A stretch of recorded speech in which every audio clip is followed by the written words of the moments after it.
Good morning. तो हम लोगों का पहले तो दो आयोग बचे हैं, पहले उनको देख लेते हैं। जो कॉन्स्टिट्यूशनल बॉडी है हम वो देख रहे थे, और कॉन्स्टिट्यूशनल बॉडी में जो आज हम लोगों को देखना है, एक तो नेशनल बैकवर्ड कमीशन जो अभी अभी यहाँ पर देखा गया है। तो आइए देखते हैं पहले तो राष्ट्रीय पिछड़ा वर्ग आयोग। तो राष्ट्रीय पिछड़ा वर्ग आयोग के बारे में अब हम लोगों को देखना है। राष्ट्रीय पिछड़ा वर्ग आयोग, पहले तो इसका बैकग्राउंड समझिएगा कि हमारे यहाँ पर संविधान में नेशनल जो कमीशन फॉर बैकवर्ड क्लासेस है, इसके बारे में प्रावधान तो किया गया था। आर्टिकल 340 में ये बोला गया था कि राष्ट्रीय पिछड़ा वर्ग के लिए राष्ट्रपति जो है वहाँ पर कार्य करेंगे, लेकिन उसमें किसी आयोग के बारे में कोई प्रावधान नहीं किया गया था। तो ये कोई ऐसा प्रावधान यहाँ पर नहीं था जो पिछड़ा वर्ग से जुड़ा हुआ हो। लेकिन आगे चलकर यह देखा गया कि जब 1990 में ओबीसी वर्ग के लिए आरक्षण का प्रावधान 27% आरक्षण का प्रावधान किया गया, तो यह मामला न्यायालय में भी गया। न्यायालय में ये आप लोगों ने पढ़ा है, इंदिरा साहनी वाद या मंडल केस जिसे आप कहते हैं, इंदिरा साहनी केस कहते हैं। उस केस में जब ये मामला जो है लाया गया, तो वहां पर कोर्ट ने एक बड़ा इंपॉर्टेंट सा जो है वर्डिक्ट दिया। उन्होंने कहा कि एक ऐसा भी कमीशन होना चाहिए जो कि ओबीसी ग्रुप में इंक्लूजन और एक्सक्लूजन पर नजर रखे, यानी कौन सी जातियां ओबीसी हैं उनको जो है जरूरत पड़ने पर वह इस लिस्ट में शामिल करें, और जो जातियां ऐसी हैं जिन्हें आरक्षण का लाभ मिल चुका है, जिनकी सामाजिक शैक्षिक स्थिति बेहतर हो चुकी है, उन्हें इस लिस्ट से एक्सक्लूड किया जाए यानी बाहर किया जाए। तो इस तरीके की बातें जो हैं वहां पर मंडल कमीशन ने जो है मंडल केस में कोर्ट ने वहां पर बोला था। फिर इसीलिए 93 में एक कमीशन बनाया गया था, जो national commission for backward classes था, वो कमीशन बनाया भी गया, राष्ट्रीय पिछड़ा वर्ग आयोग बनाया भी गया। लेकिन समस्या ये थी कि राष्ट्रीय पिछड़ा वर्ग आयोग जो बनाया गया था वो एक कॉन्स्टिट्यूशनल बॉडी नहीं था, तो उसके पास बहुत सी शक्तियां नहीं थी। शक्तियां क्या नहीं थी पहले वो समझिएगा। राष्ट्रीय पिछड़ा वर्ग आयोग के द्वारा जो भी यहाँ पर बनाए जाते हैं सूची, जो लिस्ट अपडेट की जाती है ओबीसी के लिए, सबसे पहला प्रॉब्लम ये था कि वो सारे लिस्ट जो है केंद्र के अपने अलग तरीके के होते हैं और राज्यों के अपने अलग तरीके के होते हैं। जैसे अनुसूचित जाति जनजाति के संबंध में सारा शक्ति जो है वह राष्ट्रपति के पास मिला हुआ है, और संसद के पास, संसद अनुमोदन करती है और राष्ट्रपति वहां पर लिस्ट जारी करते हैं। लेकिन जब पिछड़ा वर्ग के बारे में बात आती है, तो चूंकि ये संवैधानिक आयोग नहीं था, कॉन्स्टिट्यूशनल बॉडी नहीं था, तो केंद्र की अलग लिस्ट जारी होती थी और स्टेट की अलग लिस्ट जारी होती थी, और इसमें बड़ा कंफ्यूजन होता था। राज्य सरकारें अपनी राजनीति के लिए वहां पर अलग अलग लिस्ट निकालती थी, अलग अलग तरीके के मूवमेंट्स वहां पर चलते थे।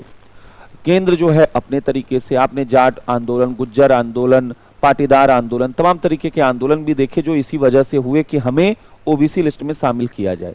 तो राज्यों की राजनीति और केंद्र की राजनीति के बीच कन्फ्रंट्रेशन का एक बड़ा वजह बन चुका था यहां पर, क्योंकि कहीं एक जगह सिंगल कमांड सिस्टम नहीं था, दोनों जगहों पर अलग अलग तरीके की चीजें हुआ करती थी।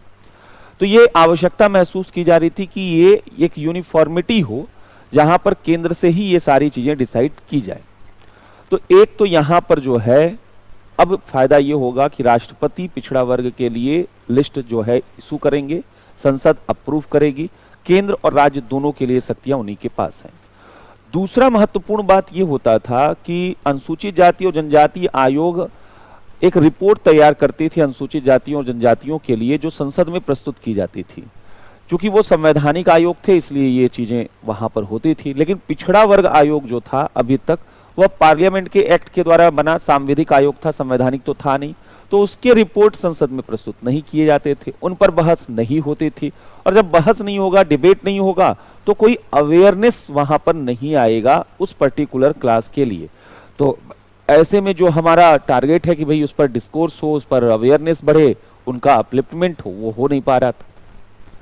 इसलिए ये मांग चल रही थी कि हमको जो है ये राष्ट्रीय पिछड़ा वर्ग आयोग जो है इसको एक कॉन्स्टिट्यूशनल बॉडी यहां पर बनाया जाए।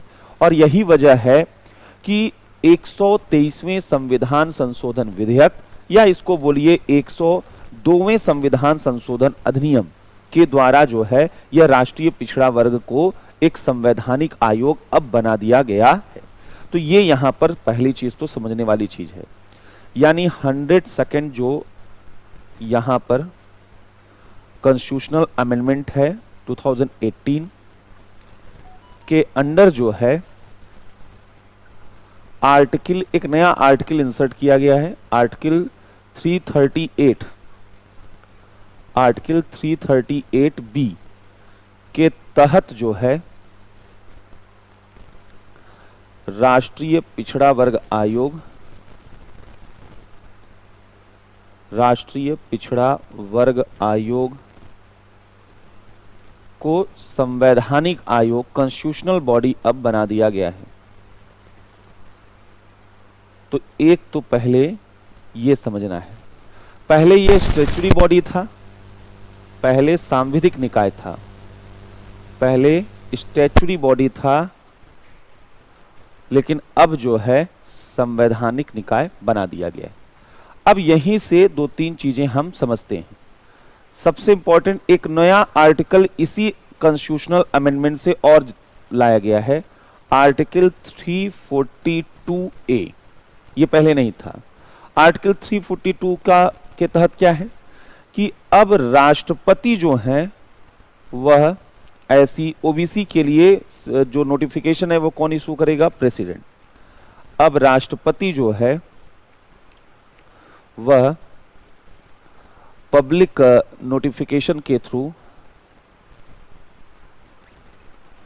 अधिसूचना द्वारा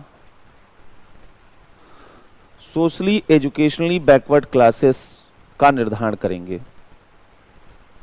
सामाजिक व शैक्षणिक दृष्टि से पिछड़े वर्ग का निर्धारण करेंगे। और जब राज्यों की बात आएगी तो प्रेसिडेंट किससे वहां पर जो है कंसल्ट करेंगे? राज्यपाल से परामर्श भी करेंगे, राज्य के संबंध में राज्यपाल से परामर्श करेंगे। तो यहां पर जो है राज्यपाल से परामर्श करेंगे, राज्यपाल से परामर्श करेंगे। तो एक चीज जो है यहां पर ये भी देखना, राज्यपाल से परामर्श करेंगे। तो एक तो यहां पर जो है ये देखना। अब आइए फिर से, जो नेशनल बैकवर्ड कमीशन है, राष्ट्रीय पिछड़ा वर्ग आयोग है, इसके कंपोजिशन के बारे में बात करते हैं, स्ट्रक्चर के बारे में बात करते हैं।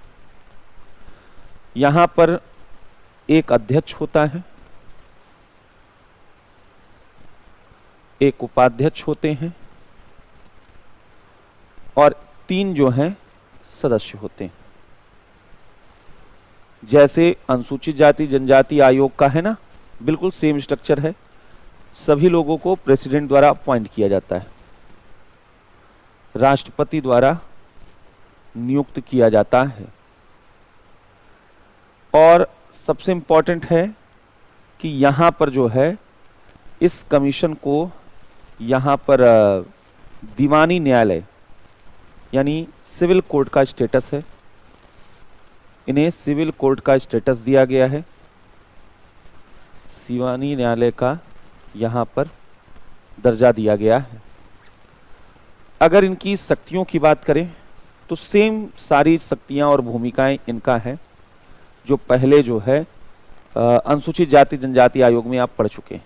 जैसे कि जो पिछड़ा वर्ग है, जो बैकवर्ड क्लास है, सामाजिक और शैक्षणिक सोशली एजुकेशनली बैकवर्ड क्लास, पिछड़ा वर्ग के लिए जो संवैधानिक और वैधानिक, संवैधानिक और कॉन्स्टिट्यूशनल एंड लीगल सेफगार्ड हैं, उनकी जांच करना या इंक्वायरी करना कि वो सही से इम्प्लीमेंट हो पा रही हैं या नहीं। जो कॉन्स्टिट्यूशनल और लीगल सेफगार्ड हैं वो सही तरीके से लागू हो पा रही हैं या नहीं है। दूसरा, ग्रीवेंसेस जो हैं, शिकायतों की सुनवाई करना, ग्रीवेंसेस को एड्रेस करना, ये इनका काम होगा यहाँ पर। और पिछड़े वर्ग के विकास के लिए रिकमेंडेशन देना, पिछड़े वर्ग के सामाजिक आर्थिक विकास के लिए, सोशल इकोनॉमिक डेवलपमेंट के लिए, सामाजिक आर्थिक विकास के लिए केंद्र व राज्य सरकारों को परामर्श, अनुशंसा करना या सिफारिश करना, ये इनका काम यहां पर रहेगा। और ये अपनी रिपोर्ट राष्ट्रपति को सौंपेंगे, राष्ट्रपति को अपनी वार्षिक रिपोर्ट भी सौंपेंगे। एनुअल रिपोर्ट,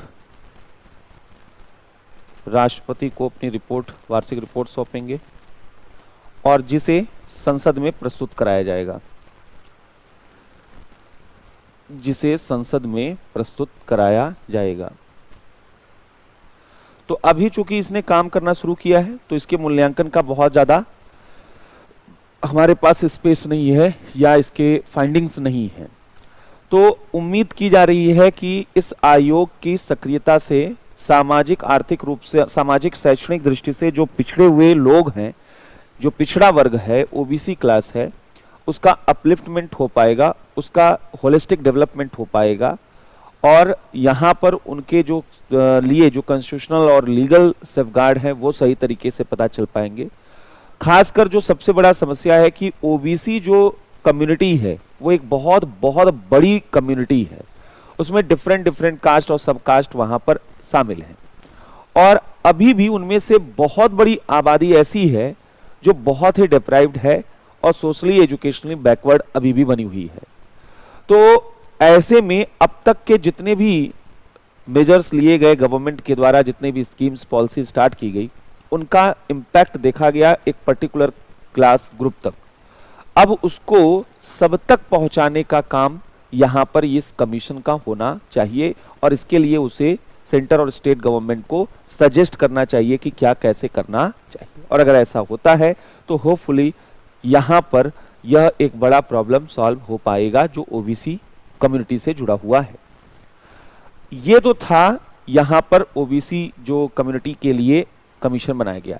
अब एक अंतिम जो कमीशन जो कॉन्स्टिट्यूशनल बॉडी है, बाकी हमने फाइनेंस कमीशन पढ़ लिया है, वो भी कॉन्स्टिट्यूशनल बॉडी था, हमने जो है वहां पर इंटर स्टेट काउंसिल पढ़ा था, वो भी एक कॉन्स्टिट्यूशनल बॉडी था, ये सब कॉन्स्टिट्यूशनल बॉडी ही है। तो अब अंतिम जो एक और कॉन्स्टिट्यूशनल बॉडी है वो है संघ लोक सेवा आयोग, यूनियन पब्लिक सर्विस कमीशन, संघ लोक सेवा आयोग। ये बहुत ही इंपॉर्टेंट कमीशन है यूपीएससी, ये कॉन्स्टिट्यूशनल बॉडी, जैसा हमने कहा कि कॉन्स्टिट्यूशनल बॉडी है।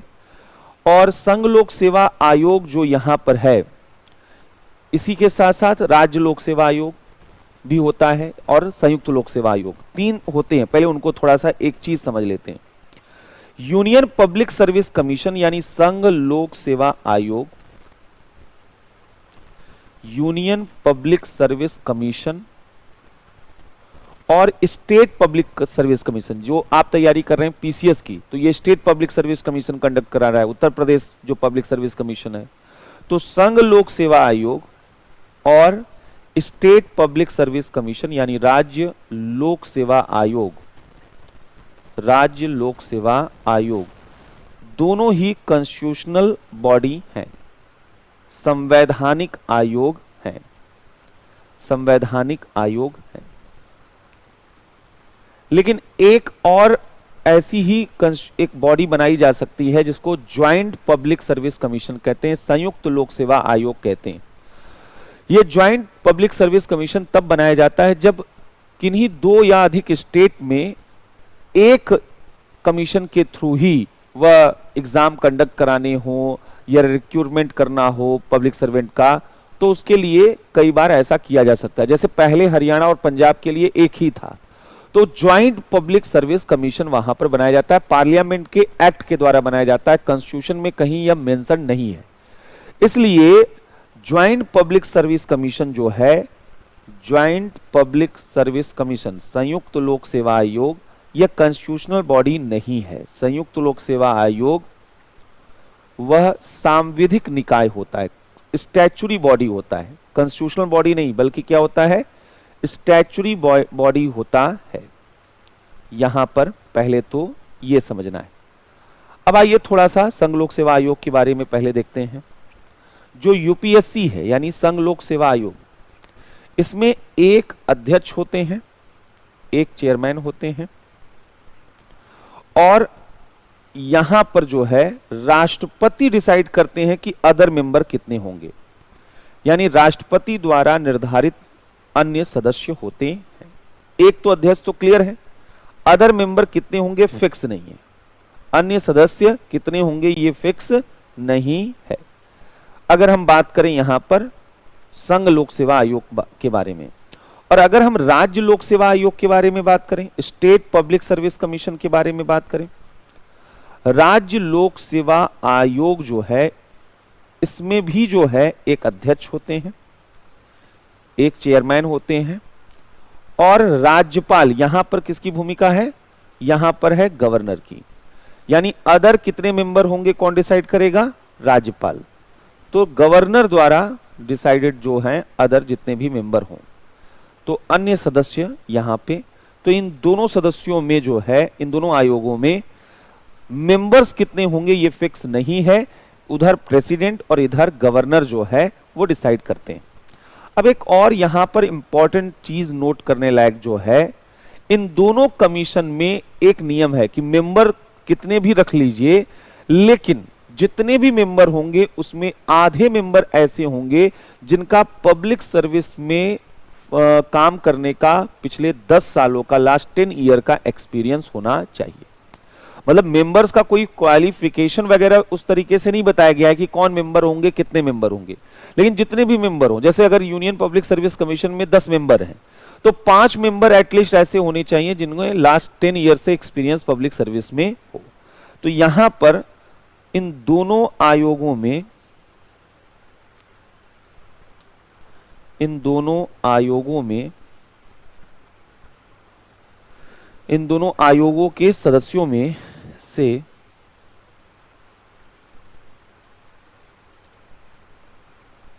कम आधे सदस्य, कम से कम आधे सदस्य, कम से कम आधे सदस्य ऐसे होने चाहिए जो भारत सरकार या राज्य सरकार, जो भारत सरकार या राज्य सरकार के अधीन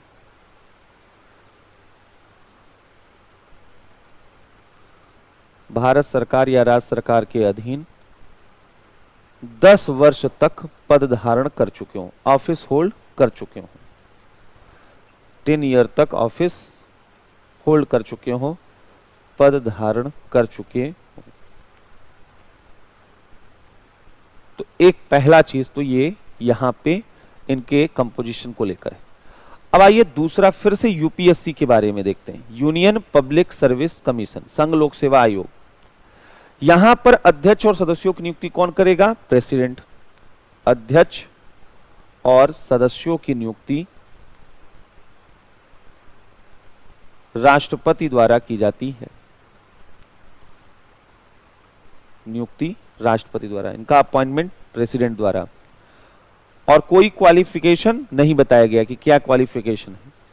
इनका कार्यकाल जो है यूपीएससी के मेंबर्स का और चेयरमैन का, इनका टेन्योर क्या है, तो 65 वर्ष की आयु या तो पहले कंप्लीट हो जाए या 6 ईयर का टेन्योर, 65 ईयर एज या 6 ईयर टेन्योर जो है, 6 वर्ष का कार्यकाल, जो भी पहले हो, जो भी पहले हो। एक तो तरीका ये है कि इनका कार्यकाल फिक्स है 65 वर्ष की आयु तक या 6 साल तक के कार्यकाल तक। दूसरा क्या है, प्रेसिडेंट को ये रिजाइन दे सकते हैं, राष्ट्रपति को त्यागपत्र दे सकते हैं, ये प्रेसिडेंट को रिजाइन दे सकते हैं। और तीसरा जो सबसे इंपॉर्टेंट है, इनको कैसे रिमूव किया जा सकता है, ये सबसे इंपॉर्टेंट यहां पर पॉइंट है। इन्हें सर्वोच्च न्यायालय की जांच पर, यानी इन्वेस्टिगेशन ऑफ सुप्रीम कोर्ट, उसकी फाइंडिंग के आधार पर, सर्वोच्च न्यायालय के निर्देश पर प्रेसिडेंट इनको रिमूव करता है। यह ध्यान रखिएगा, यूपीएससी और स्टेट पब्लिक सर्विस कमीशन में जो रिमूवल होता है चेयरमैन और मेंबर्स का, वो सुप्रीम कोर्ट के रिकमेंडेशन पर प्रेसिडेंट रिमूव करते हैं। कोई प्रोसेस नहीं, इंपीचमेंट वगैरह का प्रोसेस नहीं होता है। ये अनोखा चीज है जो और अदर अभी आप जितने पढ़े उसमें नहीं देखे होंगे, इसलिए ये क्वेश्चन इंपॉर्टेंट हो जाता है। इन्हें सर्वोच्च न्यायालय की जांच पर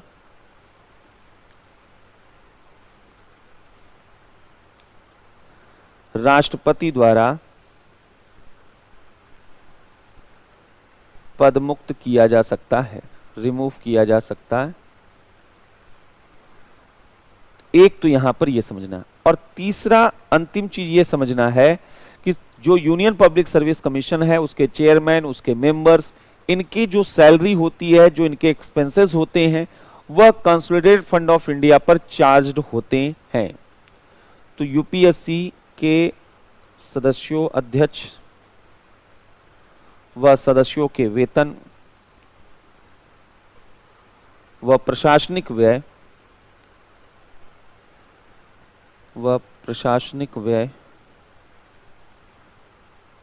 भारत की संचित निधि पर भारित होते हैं,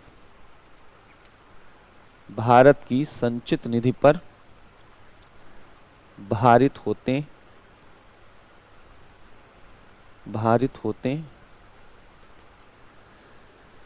ये तो हो गया यहां पर जो यूनियन पब्लिक सर्विस कमीशन के मेंबर्स हैं, चेयरमैन हैं, उनके बारे में यहां पर बोला गया है।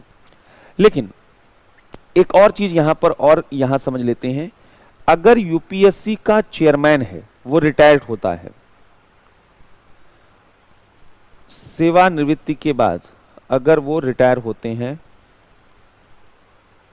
वह कोई भी ऑफिस होल्ड नहीं कर सकते हैं गवर्नमेंट ऑफ इंडिया और स्टेट गवर्नमेंट के अधीन। तो यूपीएससी का अध्यक्ष सेवानिवृत्ति के बाद भारत सरकार या राज्य सरकार के अधीन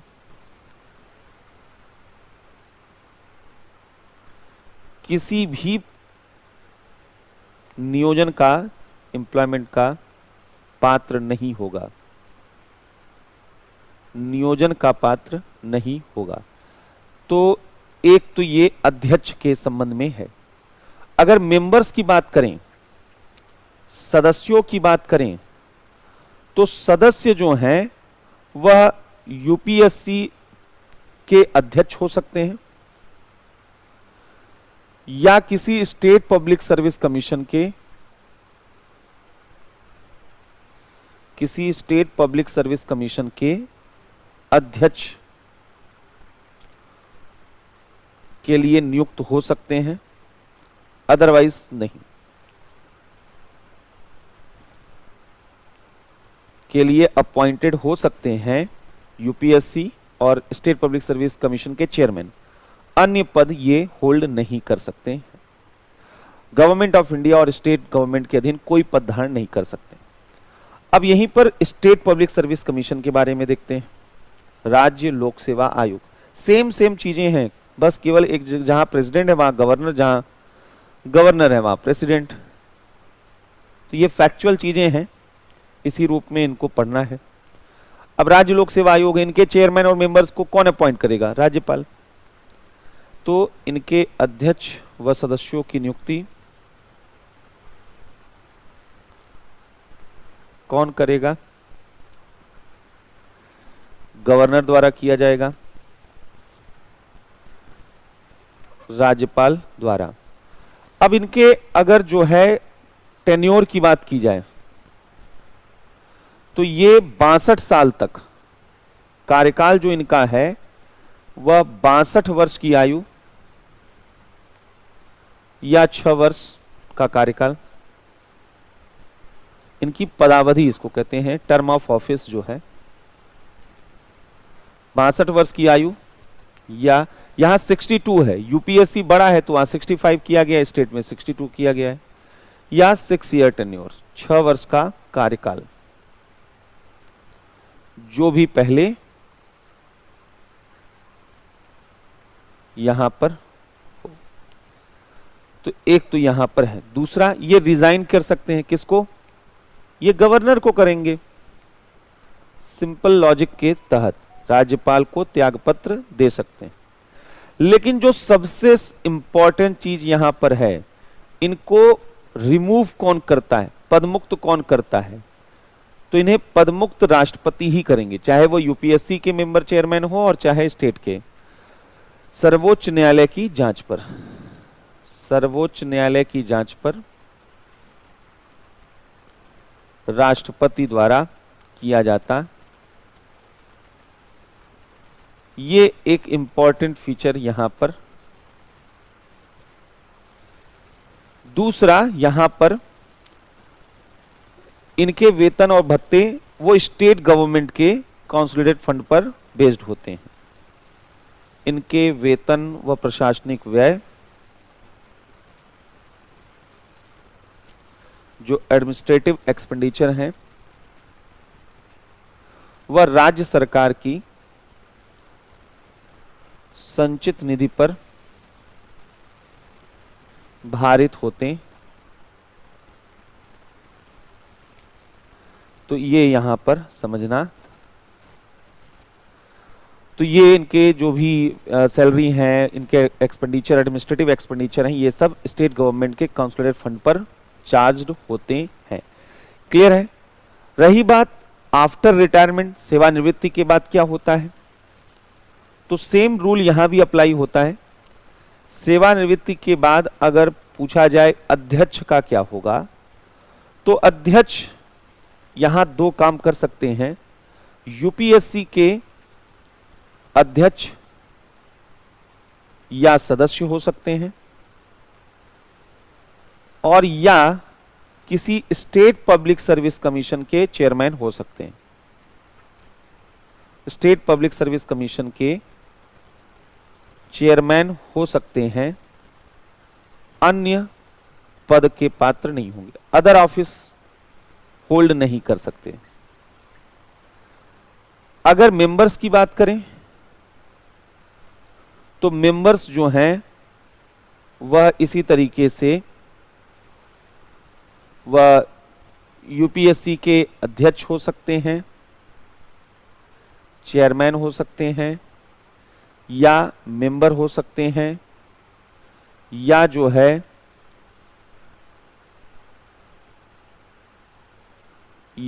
यस किसी स्टेट पब्लिक सर्विस कमीशन के अध्यक्ष हो सकते हैं, अन्य पद नहीं धारण कर सकते हैं।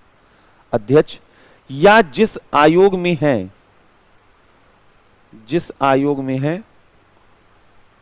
उसके अध्यक्ष, उसके भी चेयरमैन बन सकते हैं, अन्य पद नहीं कर धारण कर सकते। ठीक है, तो ये फैक्चुअल चीजें हैं। तो यहां पे हो सकता है कि नोट्स मिल गया हो, नहीं मिला हो तो आज भिजवा देंगे, तो वो उससे एक बार देख लीजिएगा। ये था हमारा बेसिकली जो है यहां पर जितने भी कॉन्स्टिट्यूशनल बॉडी हैं वो हम लोगों ने यहां पर देखना स्टार्ट किया था। अब जो हम लोगों को देखना है एक बहुत इंपॉर्टेंट टॉपिक है, और अगर यहां से क्वेश्चन आते हैं तो ये क्वेश्चन जो है ट्रिकी क्वेश्चन होते हैं, कंसेप्चुअल क्वेश्चन होते हैं। अब उस टॉपिक की तरफ हम लोग चल रहे हैं। अभी कुछ और चीजें हैं जो आपका गवर्नेंस का पार्ट है, इसलिए बार बार रिकॉल कराता चल रहा हूं। जैसे स्टैच्यूटरी बॉडी है, जैसे क्वासी जुडिशियल बॉडी है, ये रेगुलेटरी बॉडी है, ये सब गवर्नेंस के पार्ट हैं। पीपुल्स रिप्रेजेंटेशन एक्ट आपका है, ये गवर्नेंस का पार्ट है। फिर आपका पॉलिटिकल पार्टी है, प्रेशर ग्रुप है, ये सब गवर्नेंस के पार्ट हैं। तो अभी बहुत से ऐसे टॉपिक हैं जो गवर्नेंस में कवर होंगे, ये भी अपने दिमाग में रखिएगा। ये जो प्योर कॉन्स्टिट्यूशन और पॉलिटी के टॉपिक हैं हम उनको कवर कर रहे हैं, जिन्हें संविधान राज व्यवस्था के तहत पढ़ा जाता है, जो शासन के तहत पढ़ा जाता है, वो वहां पर पढ़ने पे ही एक दूसरे से जुड़ता हुआ दिखाई देगा। अब जो हम लोगों को देखना है, लास्ट टॉपिक आज का, वो हमें देखना है कि इंडियन कॉन्स्टिट्यूशन का जो एक कंपेयर किया जाता है वर्ल्ड कॉन्स्टिट्यूशन के साथ, तो कई बार यहां से क्वेश्चन बनते हैं। तो अलग अलग तरीके होते हैं इसको बताने के, पढ़ाने के। हम एक ऐसा तरीका यहां पर पढ़ने का इस्तेमाल करेंगे जिससे कंपैरेटिव स्टडी हो पाए, चीजें याद हो सके, क्योंकि क्वेश्चन कंपैरेटिव तरीके से आएगा। क्वेश्चन ये नहीं आएगा कि अमेरिका का संविधान क्या है, ब्रिटेन का संविधान क्या है। क्वेश्चन आएगा कि भारत के संविधान के साथ इनकी तुलना करिए। तो यहां पर आज जो हम लोगों को देखना है, भारतीय संविधान की विश्व के अन्य संविधानों से तुलना। विश्व के अन्य संविधानों से तुलना।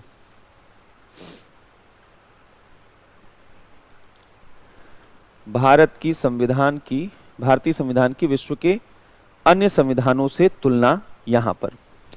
तो एक एक करके समझते हैं। पहले हम लोग देखते हैं नेचर ऑफ कॉन्स्टिट्यूशन के बेसिस पर, यानी संविधान की प्रकृति, नेचर पर। हम पहले जो है ये कंपेयर करेंगे संविधान की प्रकृति, सबसे इजी तरीके से देखेंगे, और इससे एक चीज और समझ में आ जाएगी। ये टॉपिक आपको ये भी बता देगा अगर क्वेश्चन आता है कि इंडियन कॉन्स्टिट्यूशन के फीचर्स क्या हैं, इसी से आप वो टॉपिक भी आपका समझ में आ जाएगा। यानी जो नेचर ऑफ कॉन्स्टिट्यूशन है वो अलग अलग होता है। कैसे अलग होता है?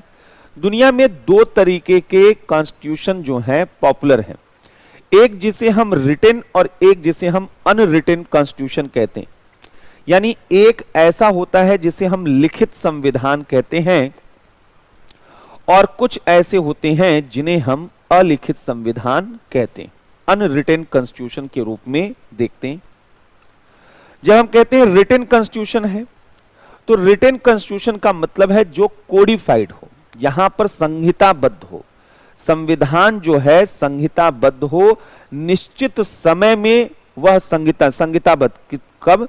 निश्चित समय में, एक सर्टेन टाइम लिमिट में, फिक्स तरीके से निश्चित समय में संहिताबद्ध अगर किया गया है, लिखा गया है, तो वह लिखित संविधान होता है। और जहां पर कोई सर्टेन टाइम में कहीं कोडिफाइड, कहीं लिखा नहीं गया है, बल्कि जहां परंपराओं द्वारा विकसित हुआ हो, जहां ट्रेडिशंस, कस्टम के द्वारा जो है वह विकसित हुआ हो, उसे हम अनरिटन कॉन्स्टिट्यूशन कहते हैं। जैसे एग्जाम्पल के रूप में देखें तो भारत का जो संविधान है वह 2 वर्ष, वह 11 माह 18 दिन जो है यहां पर लगा इस रिटन कॉन्स्टिट्यूशन को कोडिफाइड करने में।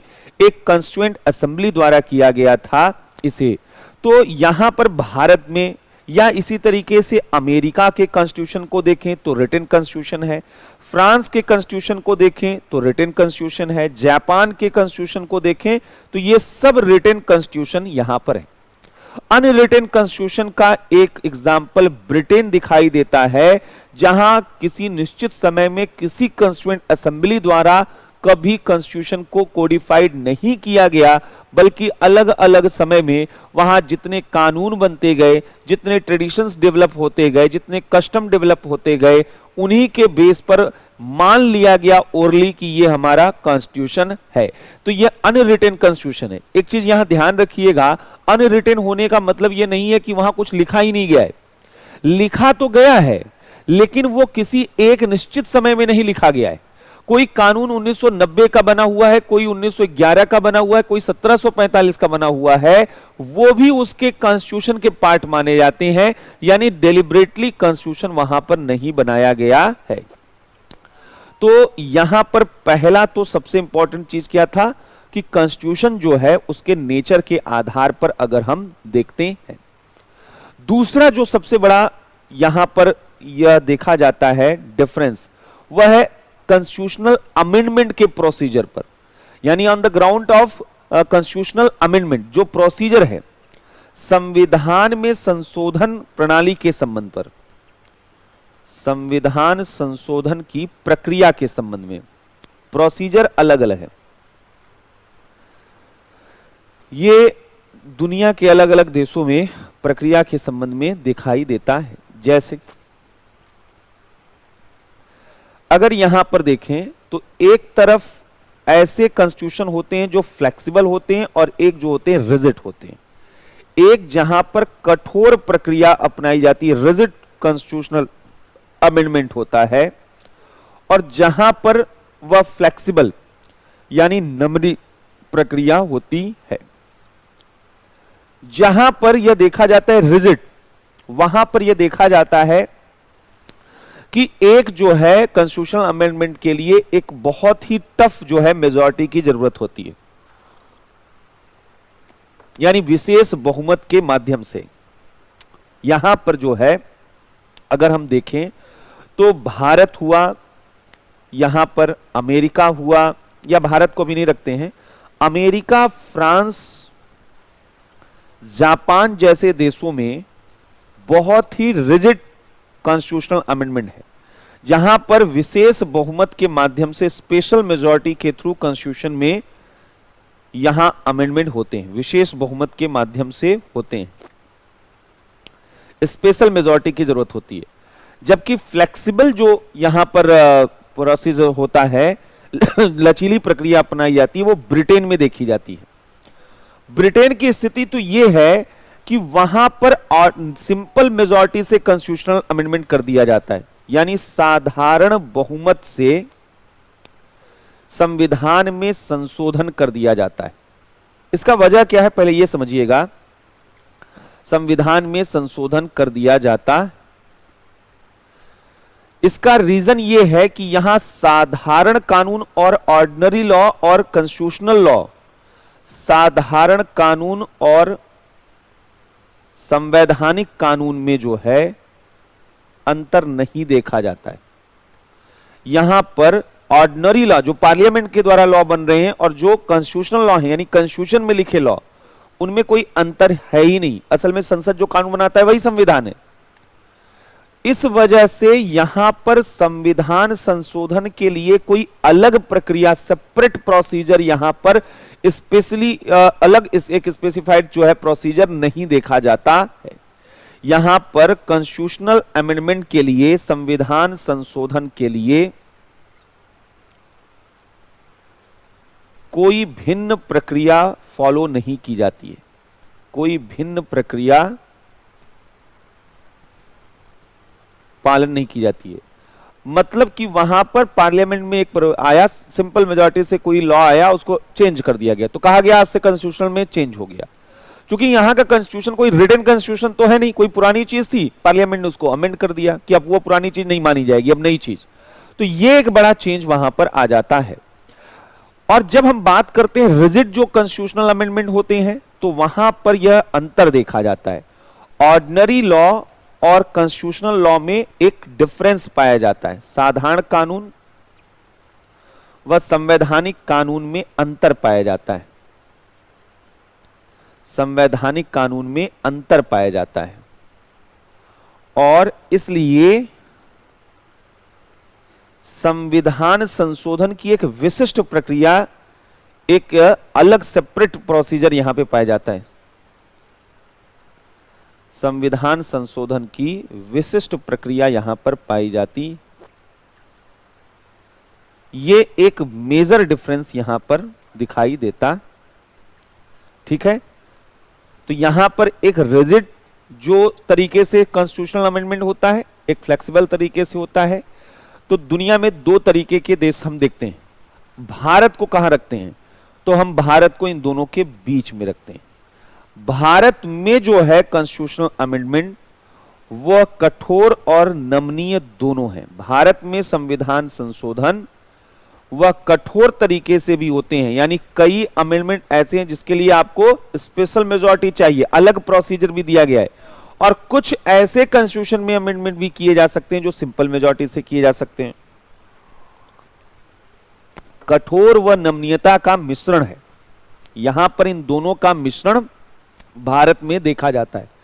याद होगा जब हम विधेयक के बारे में चर्चा कर रहे थे तो हमने आपको वहां पर बताया था कि सेंटर स्टेट के जो रिलेशन हैं या जो फंडामेंटल राइट्स या अलग अलग भाग हैं वहां पर स्पेशल मेजॉरिटी चाहिए, और जहां हमने बोला था कि फ्लेक्सिबल, जैसे नए स्टेट को फॉर्म करना सिंपल मेजॉरिटी से, इस लेजिस्लेटिव काउंसिल को फॉर्म करना सिंपल मेजॉरिटी से, ये सब सिंपल मेजॉरिटी से, वहां फिफ्थ सिक्स्थ शेड्यूल अगर उसमें कोई चेंज करना है तो वह सिंपल मेजॉरिटी से होगा। ये भी कॉन्स्टिट्यूशन में अमेंडमेंट है लेकिन ये सिंपल मेजॉरिटी से होते हैं।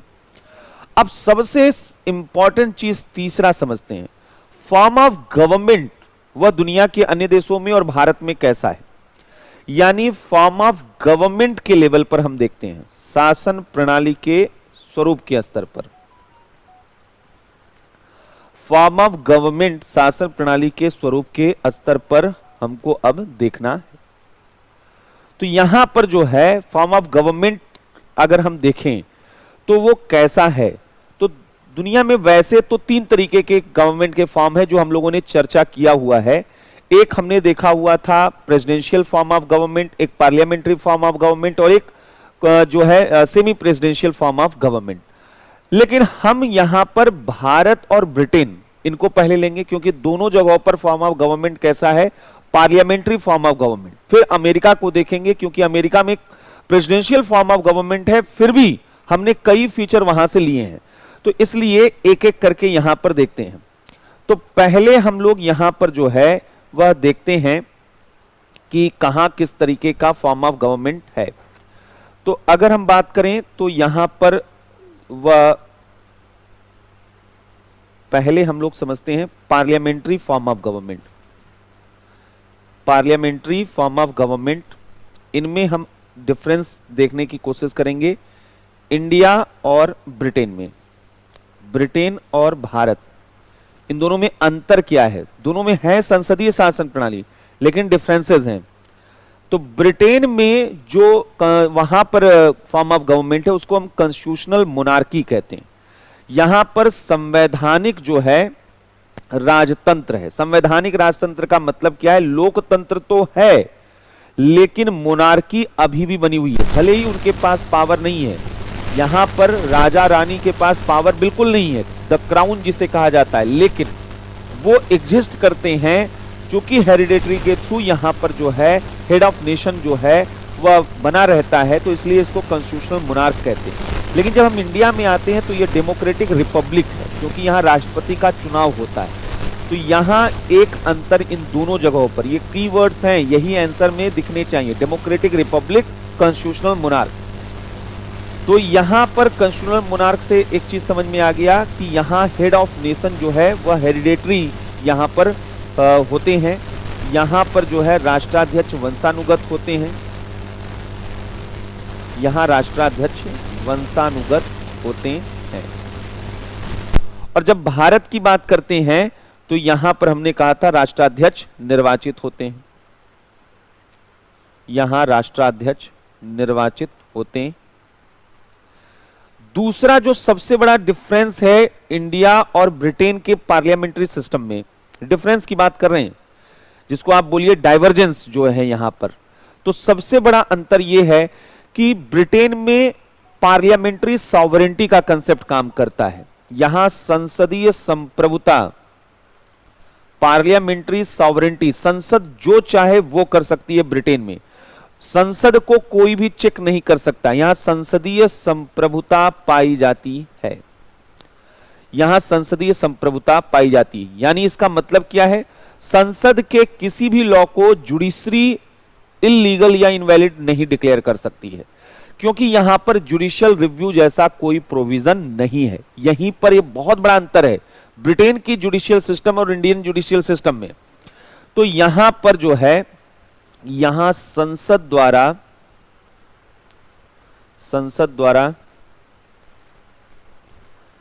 निर्मित, संसद द्वारा निर्मित किसी कानून की न्यायिक समीक्षा संभव नहीं है, जुडिशियल रिव्यू नहीं पॉसिबल है, संभव नहीं है। लेकिन जब बात करते हैं इंडिया की, तो यहां पर यह देखने को मिलता है कि यहां पर कॉन्स्टिट्यूशनल सुप्रीमेसी, यहां संविधान की सर्वोच्चता है, यहां पार्लियामेंट्री सॉवरेंटी का कंसेप्ट नहीं है। दोनों में सिमिलरिटी बहुत है, दोनों जगह पे पार्लियामेंट है, दोनों जगह रूल ऑफ लॉ है, दोनों जगह पर बहुत सी सिमिलरिटी है, लेकिन ये हम बता रहे हैं कि जहां पर डाइवर्जेंस ज्यादा है, संविधान की सर्वोच्चता है। और संसद संविधान में संशोधन कर सकता है, यहां पार्लियामेंट जो है वह संविधान में संशोधन कर सकता है, यह बात सही है। संसद जो है पार्लियामेंट को चेंज कर सकता है, लेकिन मनमाने तरीके से नहीं। लेकिन न्यायपालिका यहां, लेकिन भारत में न्यायिक समीक्षा की धारणा पाई जाती है, जुडिशियल रिव्यू यहां पर पाया जाता है, न्यायिक समीक्षा की धारणा, जो ब्रिटेन में नहीं है। भारत में न्यायिक समीक्षा की धारणा पाई जाती, और ये जो न्यायिक समीक्षा की धारणा यहां पर पाई जाती है, इसके तहत यहां पर क्या देखा जाता है कि न्यायपालिका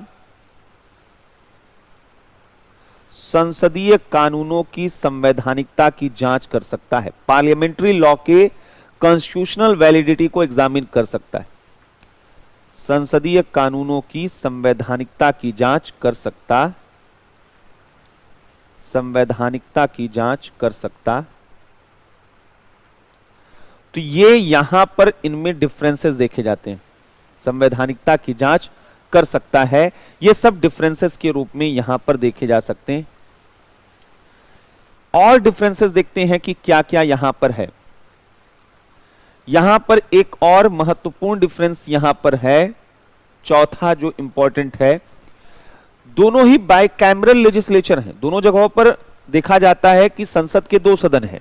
जैसे ब्रिटेन में हाउस ऑफ कॉमन्स है और हाउस ऑफ लॉर्ड्स है, हाउस ऑफ कॉमन्स और हाउस ऑफ लॉर्ड्स। इंडिया में लोकसभा और राज्यसभा। असल में ब्रिटेन में पहले इलिट लोगों का, नोबल पर्सन का जो है दबदबा था, लॉर्ड्स लोग जो सामंत लोग, फ्यूडल होते थे। लोकतंत्र वहां पर ऐसे नहीं आ गया था कि सीधे चुना हुआ और लोकतंत्र आ गया। लोकतंत्र आया राजा के खिलाफ, जो समाज के इलिट लोग थे वो पहले इकट्ठे हुए, ऑर्डिनरी पीपल नहीं। तो जो सबसे पहला हाउस पॉपुलर हुआ हाउस ऑफ लॉर्ड्स था, जिसमें सोसाइटी के रिच पर्सन को, सोसाइटी में एजुकेटेड पर्सन को, जो जिनके जनरेशन टू जनरेशन जो नोबल फैमिली कही जाती थी, उन्हें हाउस ऑफ लॉर्ड्स में भेजा जाता था। और हाउस ऑफ कॉमन्स, कॉमन्स लोगों का सदन था, वह इलेक्टेड लोगों का सदन था। हाउस ऑफ लॉर्ड्स में तो इलेक्शन वगैरह नहीं होता था कि आप इस वंश से हैं, आप इस घर के, आप बिशप हैं, आप जमींदार हैं, आपको वहां पर दे दिया जाता था, हाउस ऑफ लॉर्ड्स बोल दिया जाता था। लेकिन हाउस ऑफ कॉमन्स तो आम लोगों का सदन था। पहले हाउस ऑफ लॉर्ड्स ताकतवर हुआ करती थी, हाउस ऑफ कॉमन्स कमजोर हुआ करती थी। लेकिन धीरे धीरे ग्रेजुअली ये देखा गया कि वहां पर हाउस ऑफ लॉर्ड्स से पावर ट्रांसफर हो गया हाउस ऑफ कॉमन्स को। तो वहां पर दो हाउस जरूर हैं, लेकिन यह समझना है कि भारत और ब्रिटेन में यही तो अंतर है। भारत में एक हाउस लोकसभा जो लोगों का इलेक्टेड हाउस है, लेकिन दूसरा जो हाउस है राज्यसभा, वो हाउस ऑफ लॉर्ड्स नहीं है। राज्यसभा स्टेट का रिप्रेजेंटेशन करता है, वह नोबल फैमिली का रिप्रेजेंटेशन नहीं करता है। तो ब्रिटेन में, ब्रिटेन के अपर हाउस, उच्च सदन अर्थात लॉर्ड सभा में राज्यों का प्रतिनिधित्व नहीं होता है, राज्यों का रिप्रेजेंटेशन नहीं है वहां पर, तो राज्यों का प्रतिनिधित्व वहां पर नहीं देखा जाता है। लेकिन भारत में उच्च सदन, अपर हाउस यानी राज्यसभा या राज्यसभा में राज्यों का सदन, राज्यों का प्रतिनिधित्व देखा जाता है, प्रतिनिधित्व देखा जाता है। तो एक तो यहां पर इन दोनों के पार्लियामेंट्री गवर्नमेंट में हमने क्या है अंतर वो देख लिया। एक और जो पार्लियामेंट्री फॉर्म ऑफ गवर्नमेंट एक जगह पर है, उसको भी देख लेते हैं। ब्रिटेन भारत तो हमने देख लिया कि अगर कोई कंपेयर करने के लिए आ गया, लेकिन अगर जर्मन पार्लियामेंट्री जो है गवर्नमेंट से इंडिया का कंपेरिजन करने के लिए आ गया, तो फिर तो हम जर्मन पार्लियामेंट्री गवर्नमेंट को भी यहीं पर देख लेते हैं। इसमें आपको समझ में आएगा कि भारत के साथ कुछ जगहों पर कन्वर्जेंस और कुछ जगहों पर डाइवर्जेंस है। जैसे जर्मनी में रिपब्लिकन सिस्टम है, यानी यह ब्रिटेन से अलग है इंडिया की तरीके से, यहां गणतंत्रात्मक व्यवस्था पाई जाती है। यहां पर देखा जाता है जो डबल एग्जीक्यूटिव का कंसेप्ट है, दोहरी कार्यपालिका यहां पर पाई जाती है। एक चांसलर और एक प्राइम मिनिस्टर पाए जाते हैं यहां पर, एक प्रेसिडेंट और एक जो है यहां पर चांसलर। एक राष्ट्रपति यहां पर पाए जाते हैं जो नाम मात्र की कार्यपालिका होते हैं, और एक चांसलर होते हैं। चांसलर जो है यहां पर वास्तविक शक्तियां इन्हीं के पास होती हैं। जो वास्तविक शक्तियां जर्मनी में होती हैं किसके पास होती हैं? वहां के चांसलर के पास होती हैं। राष्ट्रपति जो है यहां पर निर्वाचित होते हैं, इलेक्टेड होते हैं, किसके द्वारा? फेडरल कन्वेंशन द्वारा।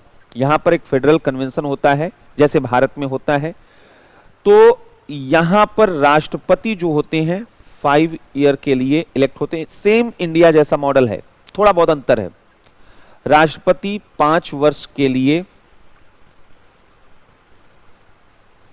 फेडरल कन्वेंशन के थ्रू ये अपॉइंट होते हैं, द्वारा अपॉइंट नहीं, इलेक्टेड होते हैं।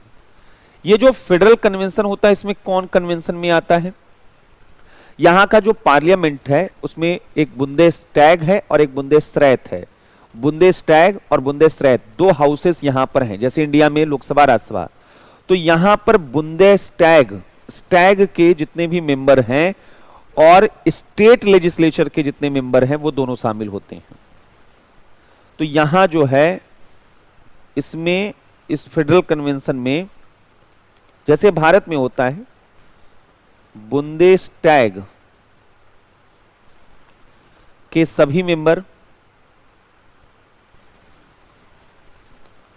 और स्टेट लेजिस्लेचर के और राज्य विधानमंडल के सदस्य, सेम इंडिया जैसा मॉडल है। तो ये ध्यान रखिएगा कि सदस्य शामिल होते हैं। अमूमन जो क्वेश्चन आपसे पूछे जाएंगे, अभी फिलहाल चूंकि अभी सिलेबस चेंज होने में ज्यादा टाइम नहीं हुआ है, तो क्वेश्चन इंडिया, ब्रिटेन, यूएस इन्हीं के इर्द गिर्द घूमेंगे। लेकिन अगर नया क्वेश्चन इनको बनाना हो तो ये सब पूछ सकते हैं। तो यहां पर जो है ये देखा जाता है। और दूसरा जो है यहां पर चांसलर जो होते हैं वह कौन होता है?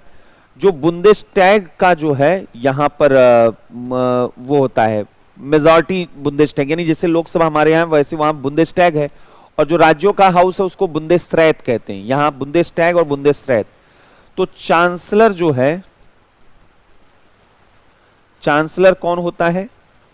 जो बुंदेस्टैग यानी जो लोकसभा भारत में है, भारत में लोकसभा, यही भारत में क्या है? लोकसभा है। तो जैसे लोकसभा में जो मेजॉरिटी का लीडर होता है वही तो प्राइम मिनिस्टर बनता है। तो यहां का प्राइम मिनिस्टर कौन है? चांसलर। वह कौन होगा? बुंदेस्टैग के बहुमत प्राप्त दल के नेता को चांसलर के रूप में किससे नियुक्त किया जाता है? बुंदेस्टैग में मेजॉरिटी जो लीडर हो, बहुमत प्राप्त दल के नेता को। तो यहां पर होता है। और यहां पर जो चांसलर होता है उसके अगेंस्ट कोई नो कॉन्फिडेंस मोशन नहीं आता है, अविश्वास मत नहीं आता। तो एक सिंपल यहां पर इनके बारे में भी जानना था। अब एक और यहां पर हम समझते हैं कि वैसे तो हमने कहा कि यहां पर ये देखा जाता है, लेकिन अब भारत और अमेरिका में भी थोड़ा सा डिफरेंस यहां पर देख लें। तो यहां पर जो है भारत और अमेरिका में अगर हम अंतर करें तो ये तो अंतर सीधे क्लियर है। फॉर्म ऑफ गवर्नमेंट के लेवल पे दोनों जगहों पर बिल्कुल क्लियर है कि भारत और अमेरिका क्यों अलग अलग हैं। भारत ब्रिटेन समझ में आ रहा है, भारत अमेरिका क्यों अलग अलग है, एकदम क्लियर है। यहां पार्लियामेंट्री फॉर्म ऑफ गवर्नमेंट है, यहां संसदीय शासन प्रणाली है, और यहां पर क्या है, प्रेसिडेंशियल फॉर्म ऑफ गवर्नमेंट है, यहां अध्यक्षात्मक शासन प्रणाली है। तो सीधे अंतर है यहां पर जो है वह सेपरेशन ऑफ पावर रिजिड रूप में नहीं है, शक्तियों का कठोर पृथक्करण यहां नहीं देखा जाता है, शक्तियों का कठोर जो है रिजिड सेपरेशन ऑफ पावर नहीं है, यहां पर पृथक्करण नहीं है। यहां लेजिस्लेचर और एग्जीक्यूटिव के बीच में एक हार्मोनियस रिलेशन देखा जाता है, एक बैलेंस रिलेशन देखा जाता है। यहां विधायिका और कार्यपालिका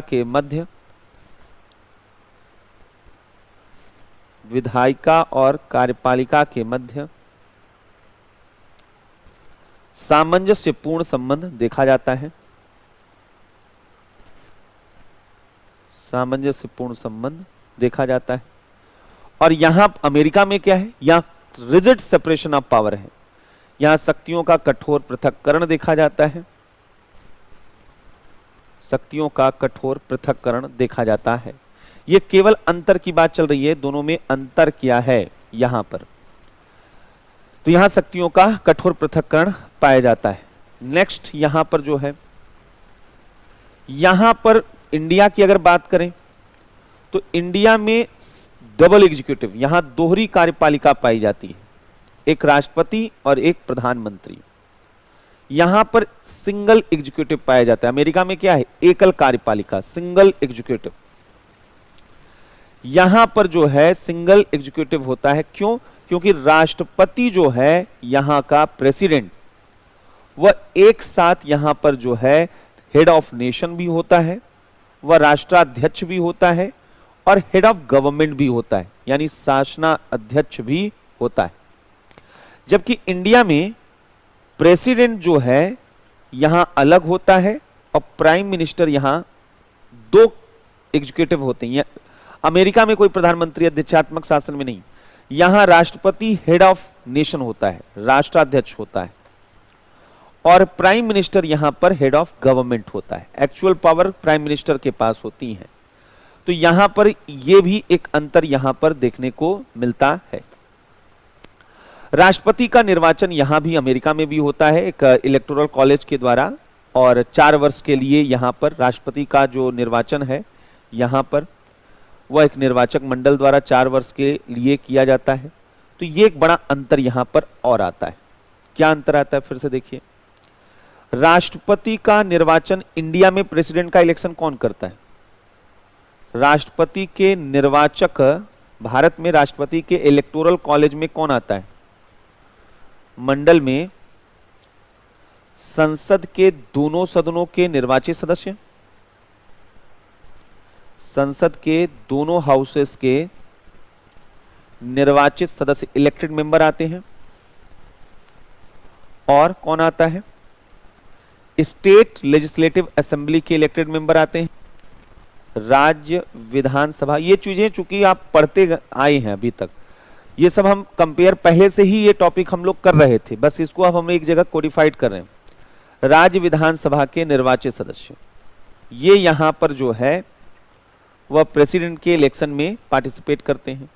लेकिन अमेरिका के प्रेसिडेंट के इलेक्टोरल कॉलेज में कौन लोग होते हैं, अमेरिकन प्रेसिडेंट के इलेक्टोरल कॉलेज में निर्वाचक मंडल में सभी राज्यों में सभी स्टेट जो वहां पे हैं वहां पे जनता द्वारा सीधा निर्वाचित होते हैं। निर्वाचक मंडल के सदस्य जो इलेक्टोरल कॉलेज के मेंबर होते हैं ना, वो हाउस के मेंबर नहीं होते हैं, के सदस्य सभी राज्यों में जनता द्वारा निर्वाचित होते हैं।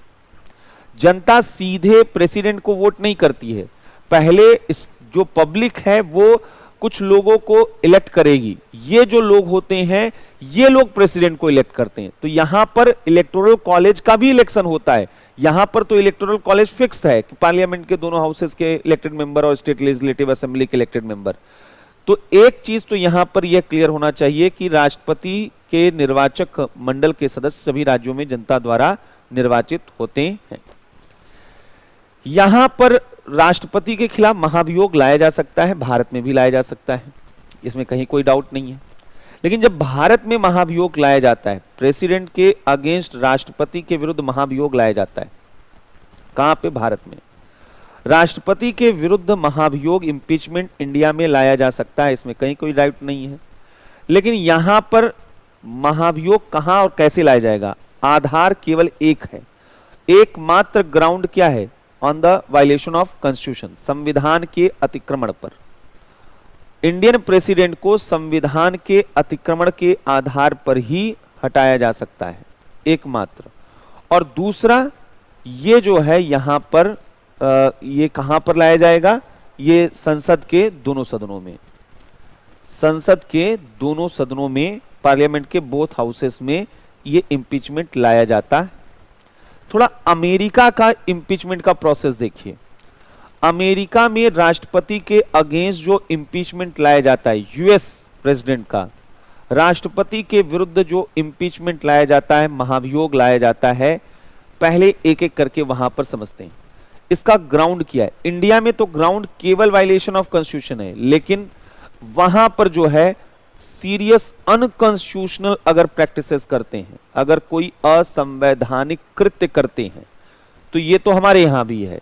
अगर ये सेडिशन के आरोप में राजद्रोह इनके ऊपर लग जाता है, ब्राइब का केस, अगर रिश्वत का केस अगर इनके ऊपर चल रहा है, इन सब कंडीशन में जो है यहां पर इनके ऊपर लाया जा सकता है। यानी ग्राउंड्स मल्टीपल हैं इंपीचमेंट के अमेरिका में, इंडिया में तो एक ही है।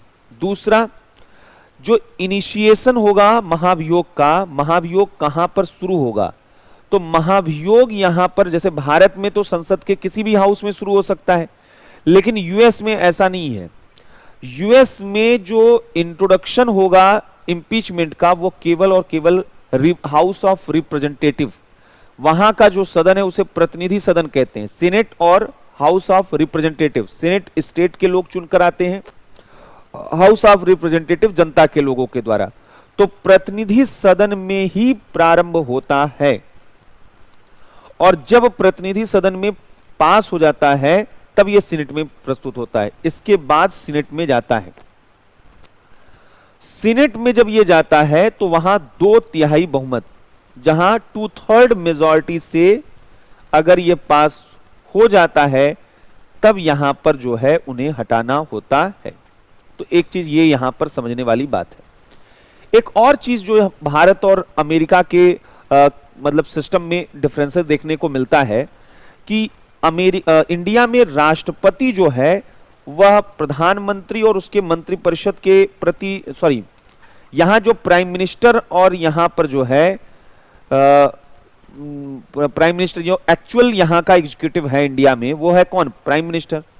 प्राइम मिनिस्टर किसके लिए रिस्पॉन्सिबल होता है? तो प्रधानमंत्री, लोकसभा, प्रधानमंत्री और मंत्रिपरिषद। यहां प्रधानमंत्री और मंत्रिपरिषद क्या है, किसके प्रति रिस्पॉन्सिबल होते हैं? ये लोकसभा के प्रति उत्तरदायी होते हैं। यही तो है यहां पे, क्योंकि लोकसभा ही प्राइम मिनिस्टर को मेजॉरिटी देती है और उनको हटा सकती है नो कॉन्फिडेंस के द्वारा। लेकिन यूएस में ऐसा नहीं है। यूएस में एक्चुअल जो वहां का एग्जीक्यूटिव है वो तो कौन है? वो यहां पर प्रेसिडेंट है। तो यहां राष्ट्रपति और उनका मंत्रिपरिषद, जो प्रेसिडेंट का अपना काउंसिल ऑफ मिनिस्टर है, वह किसी के लिए रिस्पॉन्सिबल नहीं है। तो राष्ट्रपति और मंत्रिपरिषद जो है कांग्रेस के प्रति, यानी वहां की संसद के प्रति उत्तरदायी नहीं है, उत्तरदायी नहीं है। तो एक तो ये यहां पर समझना था, डिफरेंसेस दोनों जगहों पर जो हम देख रहे थे। अब यहां पर जो है ये सब तो विस्तार से हम लोगों ने देख लिया कि क्या डिफरेंसेस वगैरह हैं। अब एक और चीज यहीं पर अगर हम देख लें, और वो जो यहां पर बड़ा इंपॉर्टेंट सा है कि दोनों जगहों का जो जुडिशियल सिस्टम है या वहां पर जो लीगल सिस्टम है, क्या उसमें भी कोई अंतर देखने को मिलता है? तो ये भी यहां पर जो है हमारे लिए इंपॉर्टेंट है। तो अगर हम यहां पर चौथा यहां पर देखना स्टार्ट करें कि जुडिशियल सिस्टम जो है, न्यायिक व्यवस्था, क्या ये अलग अलग है? जुडिशियल सिस्टम, ये तो हमने लेजिस्लेचर एग्जीक्यूटिव के थोड़े रिलेशन हमने देख लिए। अब जुडिशियल सिस्टम अलग से देखते हैं, और इसमें 3 कंट्री लेते हैं। एक तरफ हम भारत को रखते हैं, एक तरफ हम ब्रिटेन को रखते हैं, और एक तरफ हम यूएस को रखते हैं, अमेरिका को रखते हैं, तो ये थोड़ा और क्लियर यहां होता जाएगा। तो भारत, ब्रिटेन और अमेरिका को अगर रखा जाए तो यहां पर सबसे इंपॉर्टेंट चीज क्या है, तो यहां पर जो सबसे इंपॉर्टेंट चीज है एक एक करके देखते हैं। पहले तो भारत में इंटीग्रेटेड जुडिशियल सिस्टम है।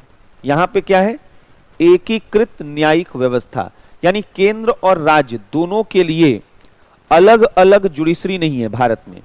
ब्रिटेन से ये हमने लिया है और ब्रिटेन में भी यही स्थिति है, यहां भी एकीकृत न्यायिक व्यवस्था पाई जाती है, इंटीग्रेटेड जुडिशियल सिस्टम यहां पर पाया जाता। लेकिन अमेरिका में डबल जुडिशरी है, केंद्र की न्यायपालिका अलग है, राज्य की अलग है, तो दोहरी न्यायपालिका यहां पर पाई जाती है। तो एक तो यहां पर जो है ये देखने को मिलता है। दूसरा, यहां पर अगर देखा जाए तो इंडिया में भी विधि के शासन पर सारी चीजें चलती हैं, रूल ऑफ लॉ है, विधि का शासन है, इसमें कहीं कोई डाउट नहीं है। ब्रिटेन में भी रूल ऑफ लॉ है, कानून पर ही तो न्यायिक व्यवस्था चल रही है, अमेरिका में रूल ऑफ लॉ है। लेकिन अंतर यहां पर क्या है वह हमें यह समझना है, वो ये समझना है कि यहां भारत और ब्रिटेन और जो है यहां पर जो है अमेरिका, इन दोनों में एक बहुत बड़ा अंतर है। ब्रिटेन में पार्लियामेंट्री सॉवरेंटी दिखती है, संसदीय संप्रभुता दिखती है, इसलिए यहां पर जुडिशियल रिव्यू नहीं है, यहां न्यायिक समीक्षा की धारणा नहीं है। लेकिन अमेरिका में जो है वहां पर जुडिशियल सुप्रीमेसी देखने को मिलती है, यानी सेपरेशन ऑफ पावर बैलेंस किया गया लेकिन झुकाव न्यायपालिका की तरफ है। यहां न्यायिक सर्वोच्चता की धारणा अक्सर दिखाई देती है और उसकी वजह है न्यायिक समीक्षा। जुडिशियल रिव्यू के कारण भारत में भी जुडिशियल रिव्यू है, लेकिन यहां पर उसके बावजूद इम्बैलेंस नहीं, यहां जुडिशियल सुप्रीमेसी नहीं हो सकती। यहां पर कॉन्स्टिट्यूशनल सुप्रीमेसी है, संवैधानिक सर्वोच्चता यहां पर, संवैधानिक सर्वोच्चता जो है यहां पर देखने को मिलती है। यहां पर न्यायिक समीक्षा है पर संवैधानिक, संविधान के अधिक न्यायिक समीक्षा है, जुडिशियल पावर है, जुडिशियल रिव्यू, लेकिन under the constitution, constitutional provision, लेकिन संविधान के प्रावधानों के अधीन। तो एक तो यहां पर यह भी हमें समझना, संविधान के प्रावधानों के अधीन यहां पर देखा जाता। तो एक अंतर यह भी यहां पर जो है वह देखने को मिलता है, जो ब्रिटेन में, अमेरिका में और भारत में अलग करता है।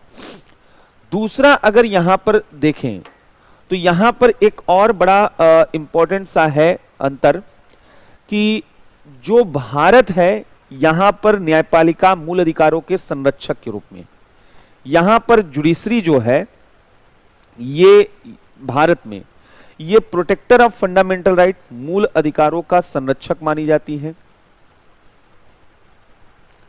यहां पर जो है यह कस्टोडियन ऑफ, यहां पर जो है वह यहां पर संविधान का संरक्षक मानी जाती है। यहां पर कॉन्स्टिट्यूशन का कस्टोडियन, प्रोटेक्टर और कस्टोडियन यहां पर मानी जाती है। यहां पर जो जुडिशरी है इंडिया में, ये इंटरप्रिटेशन ऑफ लॉ और कॉन्स्टिट्यूशन, संविधान की व्याख्या करने का काम भी इसका होता है।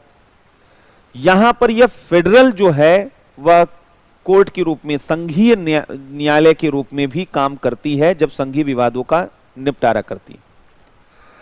ब्रिटेन में ऐसा नहीं है। जो ब्रिटेन की जुडिशरी है यहां पर जो है यह दिखाई देता है, यह केवल डिस्प्यूट सेटलमेंट, विवादों का निस्तारण करती है, लेकिन ये न तो कॉन्स्टिट्यूशन का कस्टोडियन है, न तो फेडरलिज्म यहां है ही नहीं, तो फेडरल कोर्ट है ही नहीं। अमेरिका में ये सेम चीजें हैं। न्यायपालिका यूएस में अगर देखें तो अब भारत जैसा जो है यहां पर दिखाई देता है, यहां के कोर्ट को इस तरीके के अधिकार वहां पर दिए गए। तो यह भी एक अपने आप में काफी जो है महत्वपूर्ण यहां पर माना जाता है। तो यहां पर यह देखने को मिलता है। जो एक और अंतिम चीज यहां पर कहें कि ब्रिटेन का जो जुडिशियल सिस्टम है, यहां की न्यायिक व्यवस्था, वह ग्रेजुअल जो है वह इवोल्यूशन का रिजल्ट है, यानी क्रमिक विकास का परिणाम है। यहां की जुडिशियल सिस्टम क्रमिक विकास का परिणाम देखने को मिलता है।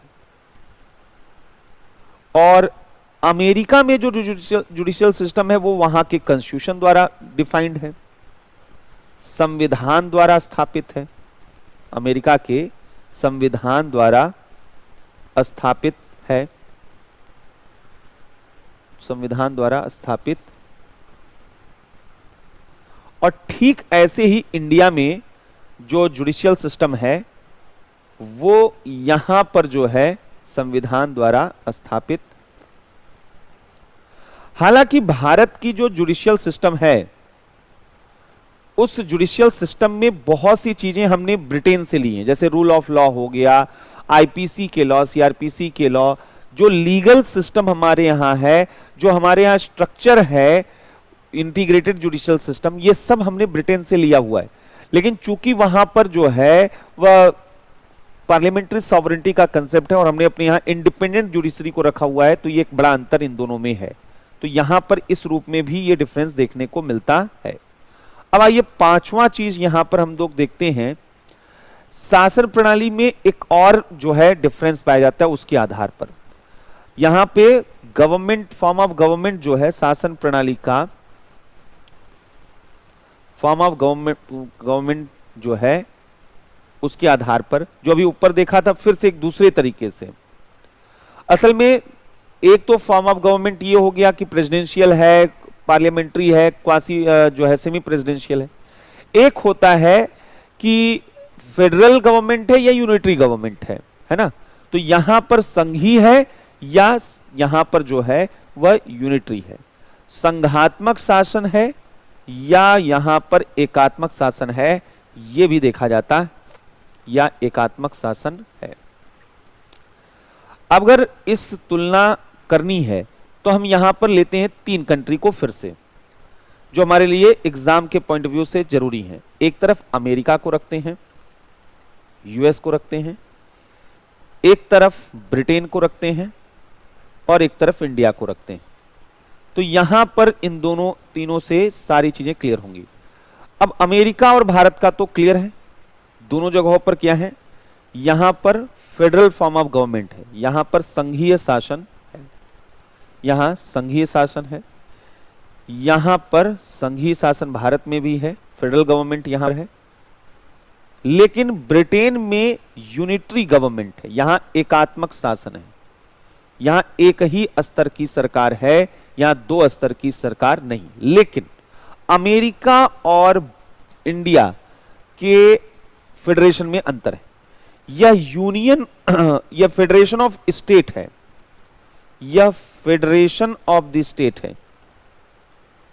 America federation of the state है, पहला तो अंतर यहां से ये आएगा। और इंडिया जो है वह यूनियन ऑफ द स्टेट है, ये एक बेसिक अंतर यहां पर, ये बेसिक अंतर यहां पर आएगा। अब इस अंतर को और थोड़ा बड़ा करें, यूएसए में फेडरेशन जो है वह एग्रीमेंट बिटवीन स्टेट्स का रिजल्ट है। यहां जो है फेडरेशन जो है, यहां का जो फेडरेशन है वह राज्यों के मध्य समझौते का परिणाम है, राज्यों के मध्य समझौते का परिणाम है, समझौते का परिणाम है। तो यहां पर जो है, इसीलिए यहां पर जो है जो डिवीजन ऑफ पावर हुआ है वो राज्यों की तरफ इंक्लाइंड है, इसलिए यहां पर डिवीजन ऑफ पावर में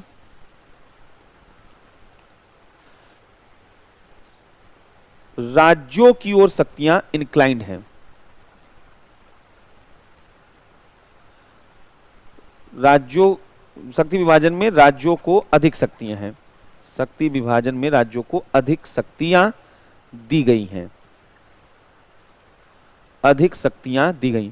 अब ये सब हमने कहा आप पढ़े हुए हैं, लेकिन फिर भी चूंकि ये एक तरीके का रिवीजन चल रहा है, ये समझते चलिएगा।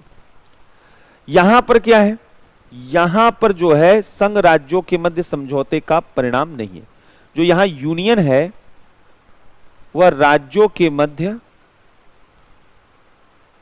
एग्रीमेंट का रिजल्ट नहीं है, समझौते का परिणाम नहीं है, समझौते का परिणाम नहीं है। अब इसमें यहां शक्ति विभाजन में शक्तियां किसकी ओर झुकी हैं? यहां डिवीजन ऑफ पावर में जो पावर हैं वो यूनियन की ओर इंक्लाइंड है, संघ की ओर झुकी हुई है। तो ये एक तो यहां पर जो है अंतर समझना है। दूसरी चीज यहां पर यह है कि यहां स्टेट का अपना अलग अलग कॉन्स्टिट्यूशन है। कहां पे? यूएसए में। राज्यों का अपना अलग अलग संविधान है, स्टेट का अपना अलग अलग कॉन्स्टिट्यूशन यहां पर देखने को मिलता है।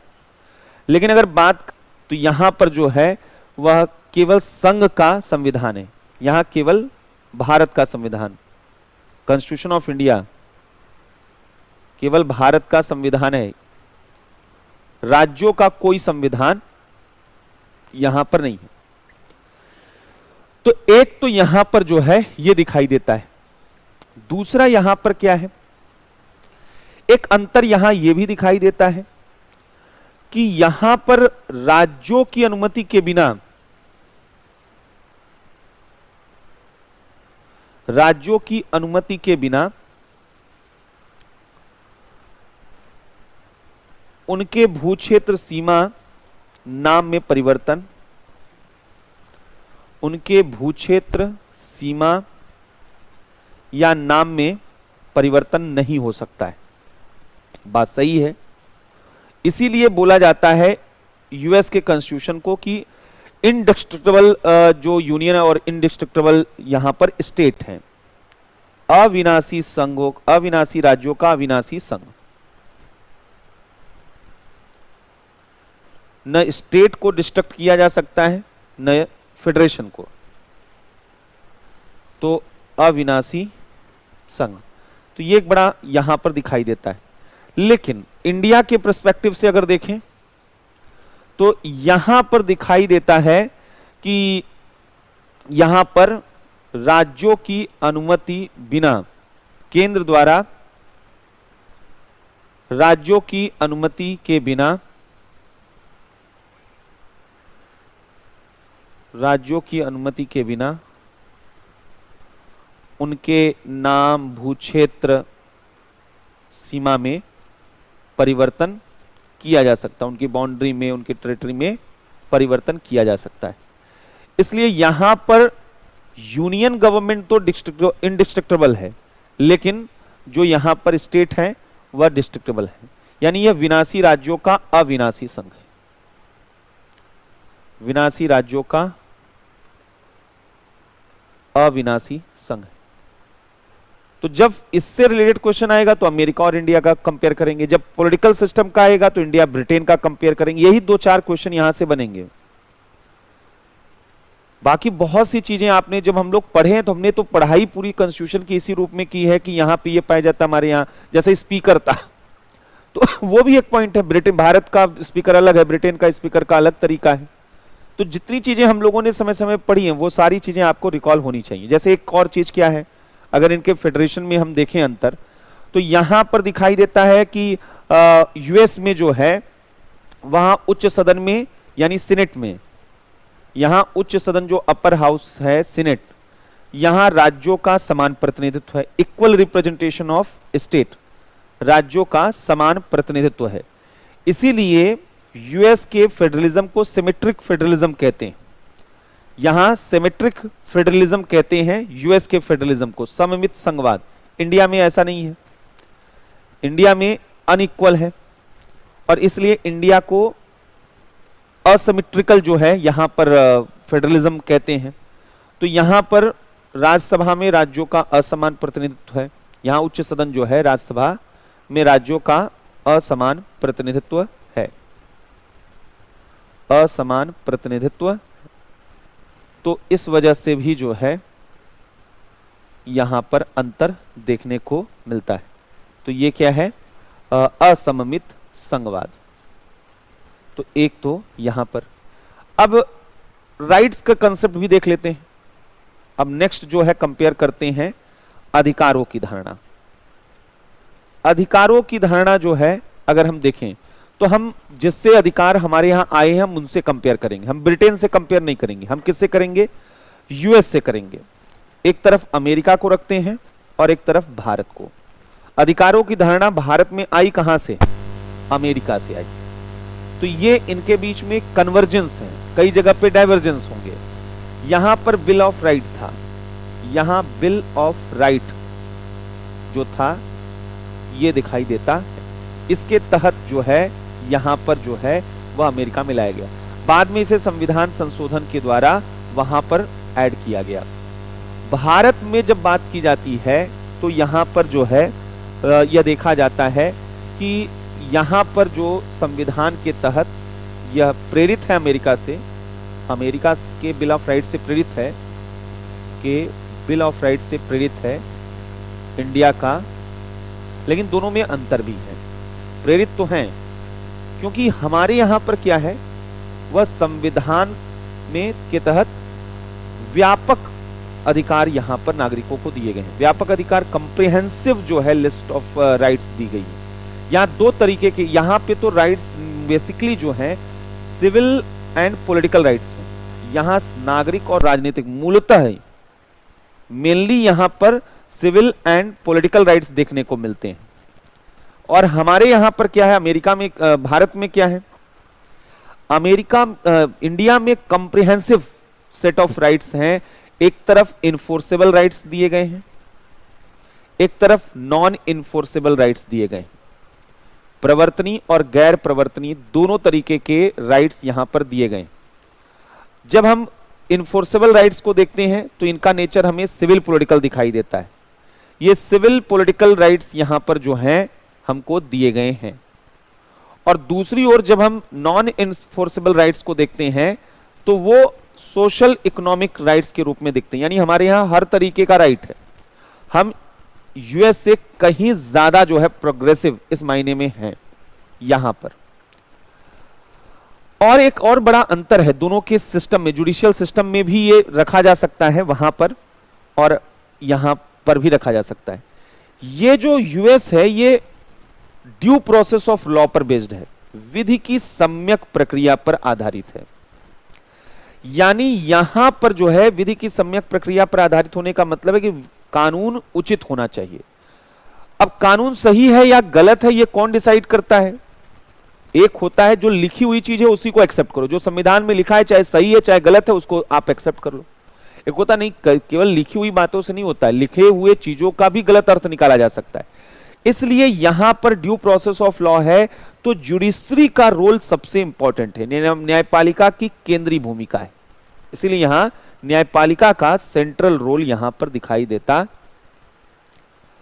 और इंडिया की बात करें तो यह प्रोसीजर एस्टेब्लिश्ड बाय लॉ के अकॉर्डिंग रूल होता है। यहां विधि की स्थापित प्रक्रिया पर, विधि प्रोसीजर एस्टेब्लिश्ड बाय लॉ, विधि द्वारा स्थापित प्रक्रिया के तहत यहां पर वह रूल होता है। यहां संविधान में, कानून में जो लिख दिया गया वही सही है, लेकिन फिर भी यहां जुडिशरी ने वह इनोवेशन किया है। हालांकि न्यायालय द्वारा, यहां संविधान में अभी भी नहीं लिखा है लेकिन न्यायालय द्वारा अब ड्यू प्रोसेस ऑफ लॉ को फॉलो किया जा रहा है। ड्यू प्रोसेस ऑफ लॉ को, विधि की सम्यक प्रक्रिया का अनुसरण किया जा रहा। तो ये एक अच्छी चीज यहां पर देखी जा रही है। एक और यहां पर डिफरेंसेस कंपेयर कर लेते हैं। सिटीजनशिप, नागरिकता, नागरिकता के संबंध में भी डिफरेंसेस हैं अलग अलग कंट्री में। बेसिकली दुनिया में एक तो सिंगल सिटीजनशिप का कंसेप्ट काम करता है, एकल नागरिकता। अधिकांश देशों में ये चीज देखी जाती है, एक ही नागरिकता होती है। ब्रिटेन में भी यही है। हमारी तुलना अगर ब्रिटेन से की जाएगी तो यहां हम कॉमन हैं, ब्रिटेन और भारत में। और कुछ ऐसे भी नेशन हैं जो डबल सिटीजनशिप के कंसेप्ट पर आधारित है। जैसे अमेरिका जो है वो डबल सिटीजनशिप देता है। अमेरिका को तो सभी लोग जानते हैं। जर्मनी, अमेरिका में डबल सिटीजनशिप मतलब फेडरेशन का अलग सिटीजनशिप है, फेडरल गवर्नमेंट का और स्टेट गवर्नमेंट का, और जर्मनी। तो ये भी एक डिफरेंस है जो हम अपने आंसर में बता सकते हैं। और अंतिम चीज है इमरजेंसी प्रोविजन। अगर हम देख लें, आपातकालीन प्रावधान, यहां पर क्या जो है इमरजेंसी प्रोविजन दुनिया में ये बड़ा इंपॉर्टेंट चीज है, क्योंकि भारत में बड़ा ये मुद्दा चलता रहता है। अगर यहां पर देखें तो यहां पर अमेरिका में राष्ट्रपति द्वारा ये जारी किया जाता है और राज्यों में राज्य के द्वारा यहां पर जारी किया जाता है। तो अगर अमेरिका में बात करें और भारत में बात करें, बेसिकली इमरजेंसी प्रोविजन वहां जरूरी होता है जहां दो स्तर की सरकार हो। जहां एक ही स्तर की सरकार है तो सारी शक्तियां केंद्र में हमेशा रहेंगी, वहां पर आपातकाल की जरूरत नहीं होगी। लेकिन जहां दो सरकारें होती हैं तो सारी शक्तियां केंद्र अपने पास लेने के लिए आपातकाल लगाता है। तो अगर अमेरिका को देखें यहां पर और भारत, तो इनमें तुलना यहां की जाती है। अमेरिका में जो इमरजेंसी है वो राष्ट्रपति द्वारा किया जाता है। यूएस में राष्ट्रपति द्वारा, उसको बोलते हैं फेडरल स्टेट ऑफ इमरजेंसी, यानी आपातकाल की अवस्था। राष्ट्रपति द्वारा फेडरल स्टेट ऑफ इमरजेंसी घोषित किया जाता है। इमरजेंसी की घोषणा की जाती है। तो एक तो अमेरिका में राष्ट्रपति ऐसा करते हैं, और दूसरा राज्य के गवर्नर अपने राज्य के लिए खुद कर सकते हैं। भारत में ऐसा नहीं है। भारत में कहीं किसी भी स्तर पर इमरजेंसी केवल और केवल प्रेसिडेंट ही करते हैं। राज्य के गवर्नर या स्थानीय मेयर, जो लोकल मेयर भी होता है जिले का, वह आपातकाल की घोषणा अपने ज्यूरिसडिक्शन में कर सकते हैं, अपने क्षेत्राधिकार में कर सकते हैं, अपने ज्यूरिसडिक्शन में कर सकते हैं। इंडिया में जो है, भारत में आपातकाल की घोषणा केवल राष्ट्रपति द्वारा की जाती है, राज्यों के लिए भी केंद्र के लिए भी। तो ये एक बेसिक अंतर यहां पर देखने को मिलता, केवल राष्ट्रपति द्वारा किया जाता। क्लियर है? तो ये तो था हमारा जो है संविधान की तुलना। जो भी क्वेश्चन आएगा, अगर इन सारे पॉइंट्स को हमारे दिमाग में रखेंगे तो यहां पर वो सारी चीजें हो जाएंगी। तो पूरा जो पॉलिटी में एक कोशिश की गई, कोई भी क्लास अपने आप में कंप्लीट नहीं होती है, ठीक है। तो इसलिए आपको भी ये मानने की कोई जरूरत नहीं है कि जो आपने पॉलिटी की क्लास पढ़ी है वह पूरी तरीके से कंप्लीट है और आप जो है केवल इतना पढ़ के आपका जो है सब कुछ सिलेक्शन हो जाएगा। हालांकि ये गारंटी है कि जितनी चीजें हम लोगों ने की हैं उतनी चीजों से आपके लिए एग्जाम बहुत आसान रहेगा। अप्रोच आपका डेवलप हो चुका होगा, मेरी उम्मीद है। अब लेकिन अपने लेवल पे आपको काम करना होगा। कोई भी सब्जेक्ट आप पढ़िए, आप केवल उसको क्लास नोट्स तक कन्फाइंड मत रखिए, जो क्लास में आपने पढ़ा है वहां तक मत रखिए। क्लास का जो सबसे इंपॉर्टेंट फीचर होता है वो आपके अंदर एक क्यूरियोसिटी के सेंस को इवॉल्व कर देना होता है, आपके दरवाजे को खोल देना होता है, आपके लिए चीजों को ओपन कर देना होता है कि ये एरिया है, इस एरिया में आपको एंटर करना है। अगर पहले ही दिन से मैं सिलेबस को छोटा बनाने की कोशिश करता या कन्फाइंड रूप में पढ़ाता तो शायद हो सकता है कि आपको तब भी ना पता चलता और आपको लगता कि हाँ यही टॉपिक होता है, ऐसे ही पढ़ा जाता है। लेकिन अगर इन चीजों को ओपन किया गया है तो इससे कम से कम अब आपको देखने का एक नजरिया मिल गया होगा, हाँ इस तरीके से हमको पढ़ना है। मैक्सिमम चीजें कवर कराई गई हैं क्लास में, जो भी टॉपिक, चाहे पार्लियामेंट का, जुडिशरी का, सेंटर स्टेट का, चाहे प्रीलिम्स से रिलेटेड हो, मेंस के रिलेटेड हो। फिर भी अब जो आप लोगों का काम है उस पर अब आप लोगों को मेहनत करनी है।